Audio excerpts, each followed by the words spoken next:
बलिया के नरही थाना क्षेत्र में दलित बालिका के साथ हुए दुष्कर्म और हत्या के मामले में बहुजन समाज पार्टी ने पीड़ित परिवार की मदद की है।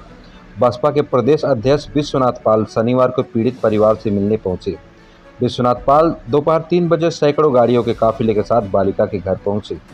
उन्होंने आधे घंटे तक परिवार से मुलाकात की। इस दौरान उन्होंने परिवार को न्याय का भरोसा दिलाया और 1 लाख रुपए की आर्थिक मदद प्रदान की। पीड़ित बालिका के पिता ने दोषियों के लिए फांसी की सजा की मांग की। प्रदेश अध्यक्ष ने इस जघन्य अपराध को दोषियों की कड़ी सजा दिलाने का आश्वासन दिया। बसपा नेता ने कहा कि इस दुख की घड़ी में बसपा परिवार उनके साथ खड़ा है। पाल ने बताया कि अभियुक्त पहले ही जेल भेजे जा चुके हैं। उन्होंने आश्वासन दिया कि दोषियों को जल्द से जल्द सजा दिलाने के लिए हर संभव प्रयास किया जाएगा। बसपा नेता ने पीड़ित परिवार को हर प्रकार की मदद का भरोसा भी दिया। कार्यक्रम में बसपा के हजारों कार्यकर्ता और सैकड़ों महिलाएं शामिल हुई। इस अवसर पर कोऑर्डिनेटर घनश्याम चंद खरवार, डॉक्टर बलराम, हरिश्चंद्र गौतम, इंदल राम, सबिया अंसारी, इंदु चौधरी, जिलाध्यक्ष नंदलाल राम, मार्कंडेय पांडे, भरत यादव, गुलाब राम, सुनील भारती, विनम भारती और संजय भारती सहित अन्य नेता उपस्थित रहे।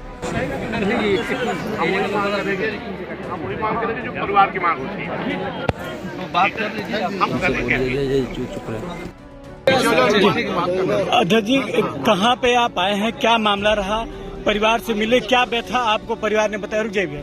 देखिए, इस परिवार के साथ लगभग 29/9/2024 को भी घटना हुई थी। इनके बहू के साथ छेड़खानी हुई थी, उसमें भी इन्होंने FIR कराई थी, लेकिन प्रशासन उस वक्त सचेत नहीं हुआ। जिनके खिलाफ FIR उन्होंने कराया था, उनको किसी लोकल क्षेत्रीय किसी बड़े नेता के दबाव में उनकी गिरफ्तारी नहीं की गई थी।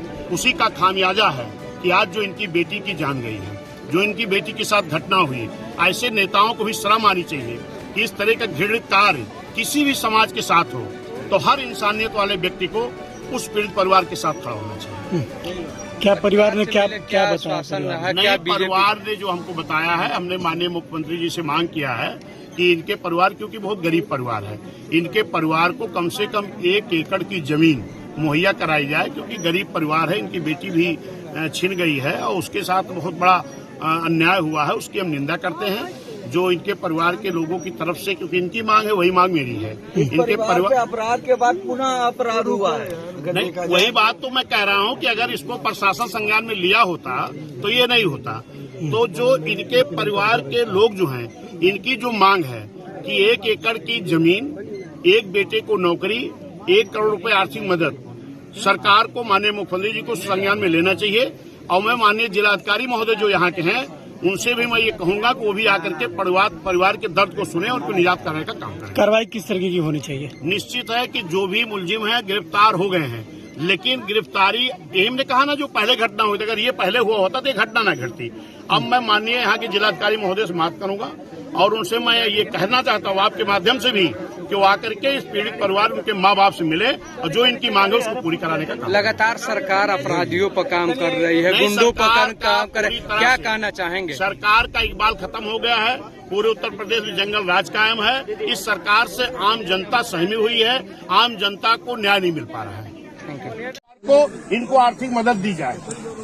सर, आए दिन कहीं कहीं पूरे प्रदेश में सुनने को आ रहा है दलित परिवार, अन्य परिवार के बेटी बहन के साथ उनकी आबरू लूट जाती है, उनके साथ हत्या होती है। इसके लिए पूरे प्रदेश में खत्म हो गया है। अभी कुछ दिन पहले इसी बलिया में ही मैं आया था, एक चौहान समाज की बेटी जिसकी 30 फीट ऊपर लाश उसकी लटकी हुई मिली थी।